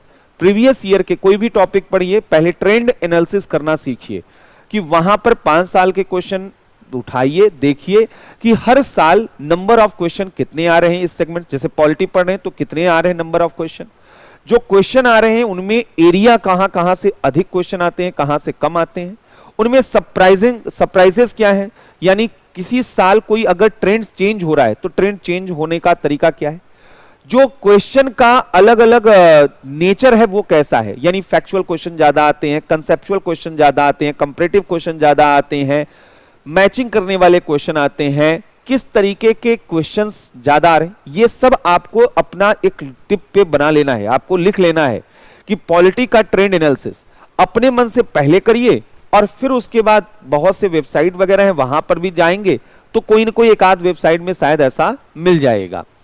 अगर नहीं भी रहेगा तो आगे हम लोगों का प्लान है कि जो अपना YouTube चैनल है बातें यूपी की, उनमें जो है हर एक जीएस के सेगमेंट से रिलेटेड जो है ट्रेंड एनालिसिस हम वहां पर डालेंगे और आपको भी वहां पर लिंक शेयर किया जाएगा। तो सवाल ये है कि लेकिन ये अब जब होगा तो होगा, हम क्या करेंगे ये अलग बात है। हमने कहा पूरी तरीके से डिपेंडेंसी नहीं होनी चाहिए, आपको अपने लेवल पर काम करना पड़ेगा। तो पहले ट्रेंड एनालिसिस जो है उसको देखिए, क्वेश्चन का नेचर क्या है, कहां से आ रहे हैं। इसी तरीके से मेंस के लेवल पर देखिए कि नेचर क्या है, क्वेश्चन का लैंग्वेज कैसे आता है, वह जो है स्ट्रेट फॉरवर्ड क्वेश्चन है या एग्जामिन करने के लिए, इवैल्यूएशन करने के लिए किस तरीके के क्वेश्चन आ रहे हैं, रेशियो क्या है उनमें। और आप ये भी विजुलाइज कीजिएगा अगर एग्जाम हॉल में आप जाएंगे तो कितने क्वेश्चन आपके सही होंगे, कितने क्वेश्चन सही होने चाहिए। पता लगाइए कि मेरिट प्रीलिम्स में कितनी जाती है, मेंस में कितनी जाती है। मेंस में जो लोग एग्जाम लगातार दे रहे हैं, प्रीलिम्स में चूक रहे हैं, वो अब यहां पर ये अनुमान लगाना शुरू करेंगे। पढ़ाई एक समय के बाद स्टेग्नेशन तक पहुंच जाती है, यानी आप चाहे जितना पढ़ेंगे, अब आप जो है हर बार 80 जो है आपका क्वेश्चन सही होता था, तो आप जो है उससे बहुत ज्यादा अगर बढ़ेंगे तो 85 तक पढ़ जाएंगे। लेकिन अगर जंप करना है, आपको रिजल्ट लाना है, इसी तरीके से मेंस की स्थिति में आप स्टेग्नेशन के लेवल पे आ जाते हैं। आपको यह देखना होगा कि आप कहां चूक रहे हैं, और वो तभी क्लियर हो पाएगा जब आप असेसमेंट करेंगे कि क्या चीजें एग्जाम हॉल में आप कर पा रहे हैं और क्या आप नहीं कर पा रहे। जो नहीं कर पा रहे हैं उनको करने का समय आ गया है। तो इसलिए एक पूरी स्ट्रेटजी आप इस पर बनाइए कि कैसे आपको क्या पढ़ना है। नंबर मैंने पहले दिन ही दे दिया था आप लोगों को कि व्हाट्सएप पर जो है वहां पर आप पूछ सकते हैं। हालांकि ये अलग बात है कि इधर बीच बहुत से लोगों ने जो है कुछ मैसेज रिप्लाई भी किए हैं, लेकिन बहुत से मैसेज रिप्लाई नहीं कर पाए। कुछ ऐसे पारिवारिक जिम्मेदारियां थे जिनकी वजह से बहुत ज्यादा टाइम नहीं निकाल पाए। फिर भी अगर वहां पर कोई भी डाउट हो, कोई भी अगर आपको प्रॉब्लम आती है पढ़ने के दौरान, तो आप वहां पर एक बार कांटेक्ट कर सकते हैं। और आप में से बहुत से लोग जो हैं ऑनलाइन से हैं, तो ऑनलाइन जो लोग हैं वो तो इसी के थ्रू कांटेक्ट में आ सकते हैं। कुछ लोग ऐसे होंगे शायद जो है किसी एक सेंटर, लखनऊ सेंटर से होंगे या किसी अलग अलग सेंटर से होंगे। अगर वहां पर कभी आना हुआ इन सेंटर पर तो निश्चित रूप से फिर मुलाकात भी होगी। तो आप सभी का बहुत बहुत धन्यवाद। और बाकी जो है आगे की क्लास की सूचना शायद आपको मैनेजमेंट के थ्रू मिल गई होगी, तो नहीं भी मिली होगी मैं उनको बता दूंगा, आप लोगों को मैसेज चले जाएंगे। तो आपकी आगामी परीक्षाओं के लिए आपको ढेर सारी शुभकामनाएं। जहां भी कहीं मदद की सहायता की जरूरत पड़े तो जरूर बेहिचक बताइएगा, काम किया जाएगा। Thank you.